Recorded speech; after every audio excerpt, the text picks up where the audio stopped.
بسم اللہ الرحمن الرحیم۔ السلام علیکم۔ آج کی اس لیکچر میں ہم ریئلزم کے بارے میں پڑھیں گے، تو شروع کرتے ہیں۔ سب سے پہلے دیکھتے ہیں کہ وائی وی اسٹڈی تھیوریز۔ سب سے پہلے یہ چیز ضروری ہے کہ ہمیں پتہ ہو کہ ہم تھیوریز جو ہے وہ کیوں پڑھتے ہیں۔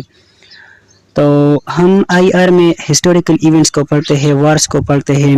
ہم وارس کو اس لیے پڑھتے ہیں، ہم نے اس کے کازز کو جاننے ہوتے ہیں، ٹھیک ہے، تاکہ اس کے کازز کو پھر سے ریپیٹ نہ کرے، اس کے کازز کو پھر سے دہرائے نہیں، تو اس لیے ہم کیا کرتے ہیں، اس کو پڑھتے ہیں۔ آئی آر کا سب سے جو بڑا ایم ہوتا ہے، جو سب سے بڑا مقصد ہوتا ہے، تو اس کا یہ ہوتا ہے کہ جو پیس ہے اس کو مینٹین کریں۔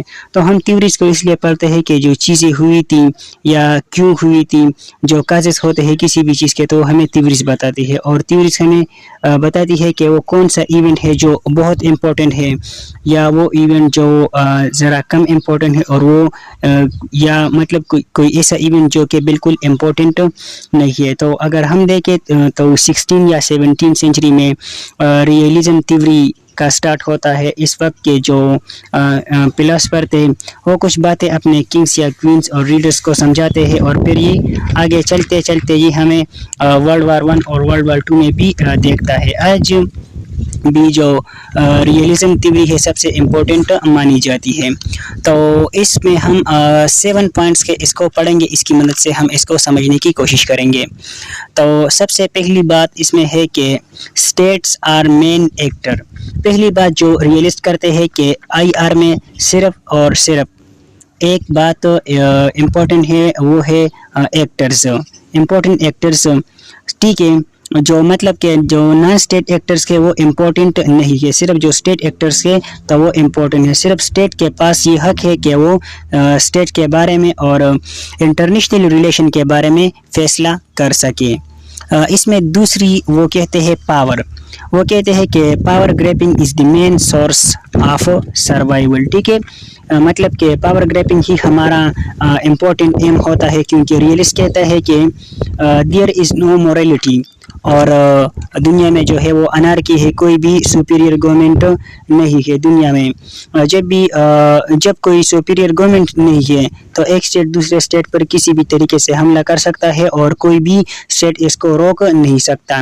تو اس لیے ریئلسٹ کہتے ہیں کہ ہمیں زیادہ سے زیادہ جو پاور ہے اس کو بڑھانا ہے، اور جب ہم پاورفل ہو جائیں گے، مطلب کہ اتنا پاورفل ہو جائیں گے، تو کوئی بھی جو دوسرا اسٹیٹ ہے وہ ہم پر حملہ نہیں کر سکے گا، ٹھیک ہے، وہ ہم پر حملہ نہیں کر سکے۔ تو ہمیں اپنی جو پاور ہے وہ اس کو اتنی بڑھانی ہے، اور اگر ایک اسٹیٹ زیادہ سے زیادہ پاورفل ہو جائے، ٹھیک ہے، تو دوسری اسٹیٹ وہ کیا کرتی ہے، وہ بھی اپنی پاور کو بڑھاتی ہے۔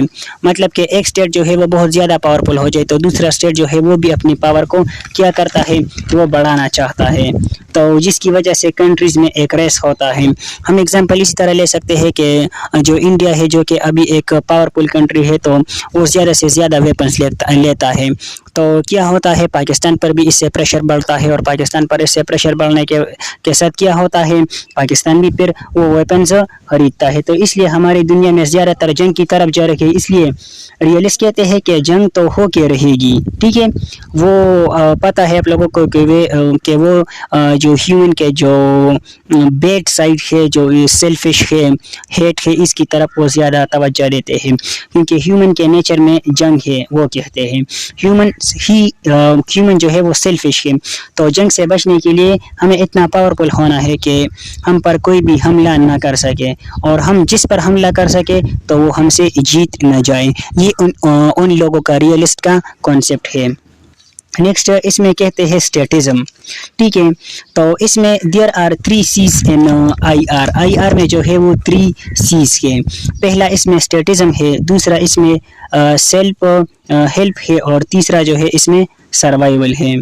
تو جو پہلا ہے اسٹیٹزم، as we know that state are the main actor in international arena، ٹھیک ہے، وہی پاور گریپنگ کرتے ہیں، وہی ہر فیصلہ کرتے ہیں، اس کو ہم نے سٹارٹ میں دیکھا اسٹیٹ ایکٹرز نے۔ اور دوسرا جو ہے سیلف ہیلپ میں کیا کہتے ہیں، اس میں وہ کہتے ہیں کہ دنیا جو ہے وہ اس میں انارکی ہے، ٹھیک ہے، اور مورالٹی نہیں ہے، ہر کوئی پاور گریپنگ کی طرف جا رہا ہے، تو ہم نے اپنی مدد آپ کرنی ہے، سیلف ہیلپ کرنی ہے، اور وہ اس طرح کہ ہم نے زیادہ سے زیادہ پاور